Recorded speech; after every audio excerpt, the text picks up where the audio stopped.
আসসালামু আলাইকুম প্রিয় শিক্ষার্থীরা, আমি শিন সুলতানা চলে আসলাম নতুন একটি পর্ব নিয়ে। সেই পর্বে আলোচনা করব আমি কোনো আগন্তুক নই, এই কবিতাটির অনুশীলনী সৃজনশীল প্রশ্ন নিয়ে। চলো সৃজনশীল প্রশ্নটা আমরা দেখে নিই।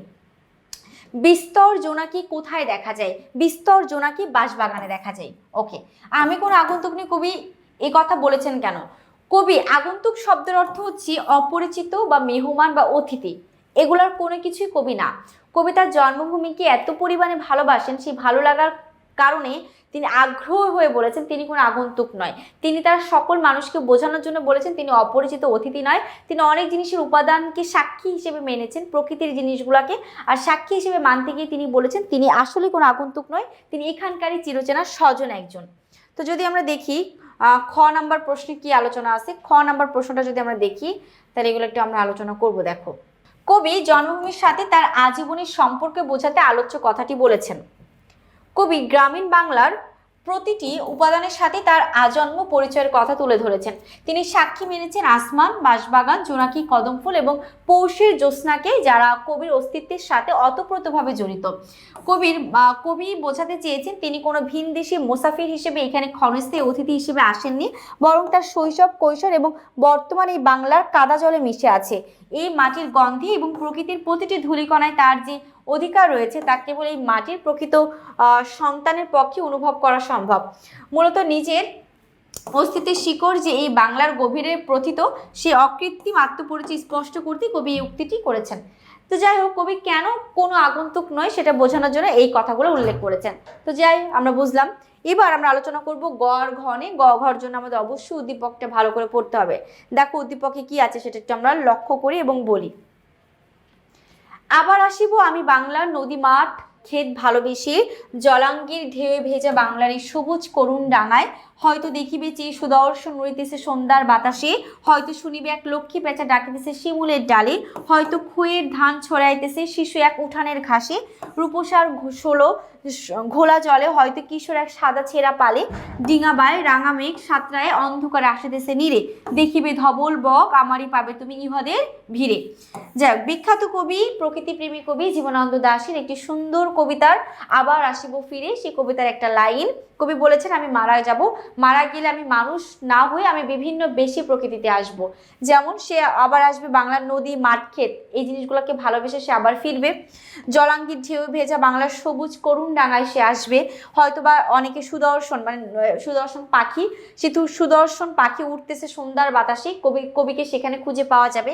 হয়তোবা লক্ষ্মী পেঁচার মধ্যে কবিকে খুঁজে পাওয়া যাবে। হয়তোবা একটা ধান ছড়ায় আছে শিশু সে উঠানের ঘাসে, সেই ছড়ানো ঘাসের মধ্যে কবি থাকবেন। হয়তোবা রূপসা ঘোলা জলে কবি থাকবেন, নয়তোবা কবি ডিঙা বায়ে থাকবেন, রাঙা মেঘে থাকবেন, অন্ধকার আসিতেছে নীরে, সবকিছুর ভিড়ে কবিকে খুঁজে পাওয়া যাবে। অর্থাৎ কবি জীবনানন্দ দাশ তার বাংলাকে এত পরিমাণে ভালোবাসেন, জন্মভূমিকে এত পরিমাণে ভালোবাসেন যে মারা যাওয়ার পরে কোনো না কোনো বেশ ধরে কবি সেখানে আসবেন। সেটাই আমাদের এই আসলে উদ্দীপকটার মধ্যে বলা। তো আমি কোনো আগন্তুক নই, কবিতার মধ্যে কিন্তু এই একই রূপ প্রকাশ করা যায়। যদি আমরা দেখি গ নাম্বারটায় কি আছে, গ নাম্বার প্রশ্নে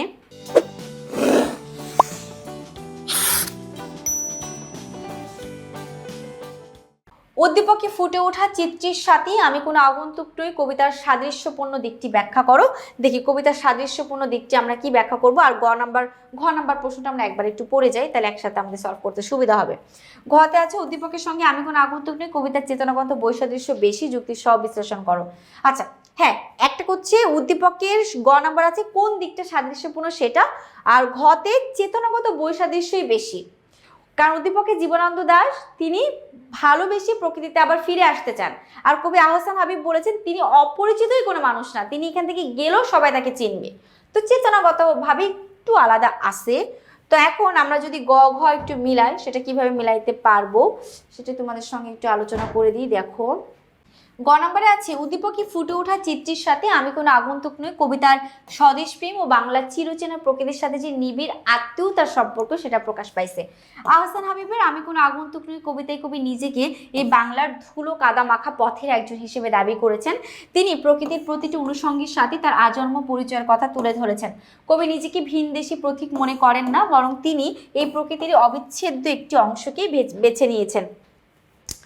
উদ্দীপকে জীবনানন্দ দাশের কবিতার পংক্তিগুলো বাংলার নৈসর্গিক রূপকে তুলে ধরেছে।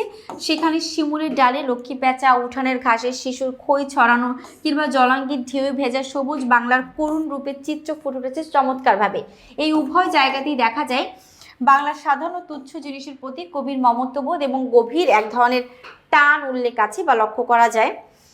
উদ্দীপকের বিষয়বস্তু হলো মৃত্যুর পরেও বাংলায় ফিরে আসার চিরন্তন আকাঙ্ক্ষা, আর আমি কোনো আগন্তুক নই কবিতায় বর্ণিত হয়েছে বাংলার প্রকৃতির সাথে কবির গভীর একাগ্রতা। উভয় ক্ষেত্রেই নিজের দেশকে প্রাণীর চেয়েও বেশি ভালোবাসে এবং প্রকৃতির সাথে নারীর টান প্রকাশ পেয়েছে। এই স্বদেশপ্রীতি ও প্রকৃতির প্রতি ভালোবাসা উদ্দীপক এবং আমাদের কবিতার মধ্যে ফুটে উঠেছে।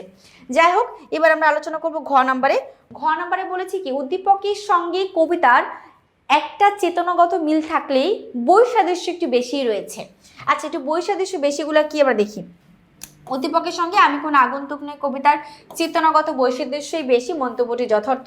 আহসান হাবীবের আমি কোনো আগন্তুক নই কবিতায় কবির অস্তিত্বের শেকড় যে এই বাংলায় প্রথিত সেই সত্যটি প্রকাশিত হয়েছে। কবি নিজেকে এই প্রকৃতির অংশ হিসেবে দাবি করেছেন। তিনি বর্তমান সময়ের প্রেক্ষিতে বলেছেন যে তিনি কোনো ভিনদেশি প্রতীক নন, বরং এই বাংলার কার্তিক মাসের নবান্ন, ধানের গন্ধ আর চিরচেনা উঠানের সাথে তার গভীর নারীর এক ধরনের সম্পর্ক আছে। এখানে প্রাধান্য পেয়েছে কবির সমকালীন উপস্থিতির দৃঢ় ঘোষণা। উদ্দীপকে জীবনানন্দ দাশের আবার আসিব ফিরে কবিতার যে অংশটি দেওয়া হয়েছে তার মূল সুর হলো মৃত্যুর পর পুনরায় তিনি বাংলায় ফিরে আসার প্রবল আকাঙ্ক্ষা। জীবনানন্দ দাশ বিশ্বাস করেন মৃত্যুর পরও তার এই বাংলার সাথে সম্পর্ক ছিন্ন হবে না। তিনি হাঁস, শঙ্খচিল বা ধবল বক হয়ে এই রূপসী বাংলায় ফিরে আসতে চান। অর্থাৎ উদ্দীপকের চেতনা হলো পুনর্জন্ম বা পরলৌকিক অস্তিত্বের আকাঙ্ক্ষা।